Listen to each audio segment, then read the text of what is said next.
Your Excellency, Dr. Ahmad Al-Meraiki, the UN Secretary General's Humanitarian Envoy, Honorable Rashid Kalikov, Assistant Secretary General for Humanitarian Partnerships with the Middle East and Central Asia, members of the diplomatic corps present here, and I note in particular Their Excellencies, ambassadors, brothers from the Gulf region, Ambassador of Saudi of Kuwait, and Ambassador of Saudi Arabia, or UAE, rather.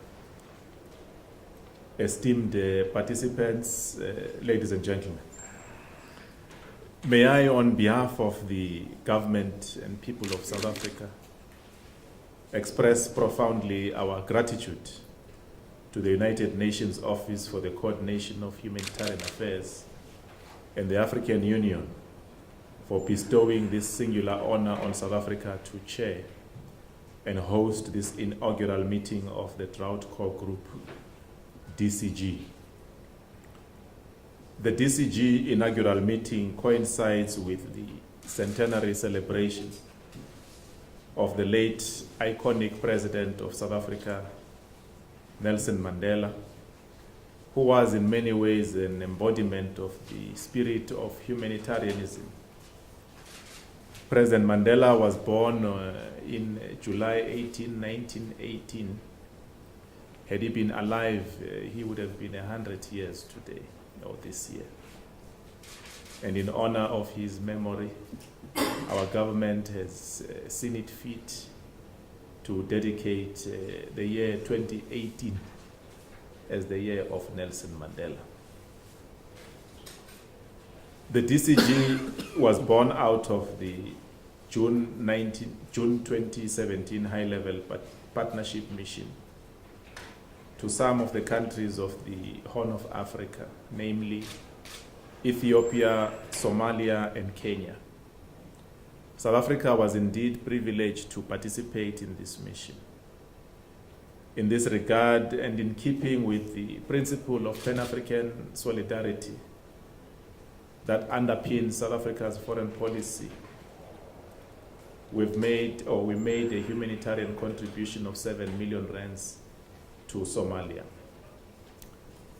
The vision and objectives of this high-level partnership mission and the DCG are in tandem with the basic ethos and philosophy that guides South Africa's humanitarian diplomacy, namely the philosophy of Ubuntu and the principle of international solidarity.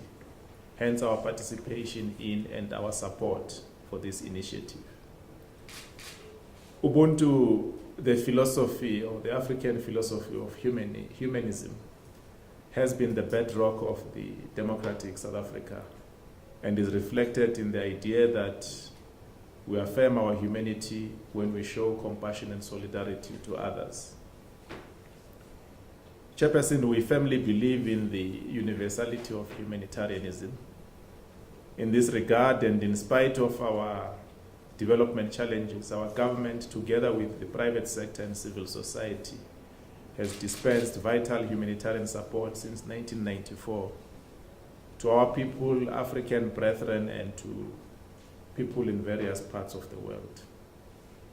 In order to guide and to administer our commitments in the field of humanitarian support meaningfully, we've drafted a humanitarian assistance policy framework document to enable us to respond swiftly in saving the lives of many destitute people and in alleviating humanitarian suffering in the aftermath of disasters, both man-made and natural.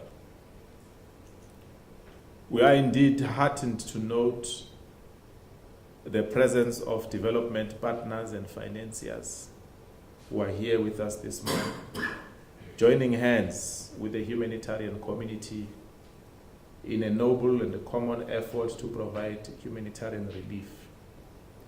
In this regard, the presence of the African Development Bank, the World Bank, the Islamic Development Bank, and others in our midst reassures us that the DCG has the necessary support and comprehensive composition that would enable it to make a meaningful contribution in humanitarian disasters. Chairperson, a question we must therefore reflect on is not only how we keep affected people alive and healthy in these challenging conditions, but we must also simultaneously reflect on how we can put in place systems and infrastructure that will afford them the possibility to cope better with adverse weather conditions. I must hasten to emphasize that the solution is not binary, but the solution has to take into consideration all the elements. Experience has taught us that relief and resilience building go together. As such, one is ineffective without the other. Chairperson, we have seen that when will and steely determination join forces, seemingly insurmountable odds can be overcome. In a significant triumph for multilateral action, the threat of 4 famines was averted in 2017. Our collective efforts prevented immediate threats from materializing, but were far from banishing the scourge of famine, let alone proclaiming victory. This is not the time to lower our guard or to be complacent. It is time for united action. It is time for rededicating ourselves to anticipate and act in a decisive and timely manner so that suffering can be alleviated and casualties minimized. It is time indeed to redouble our energy and support in solidarity to ensure that no one is left behind and that those in remote areas are reached and those who are unserviced are serviced. On behalf of South Africa, we reaffirm our full commitment to doing our utmost to contribute to the effort to save lives, alleviate suffering by rendering humanitarian support.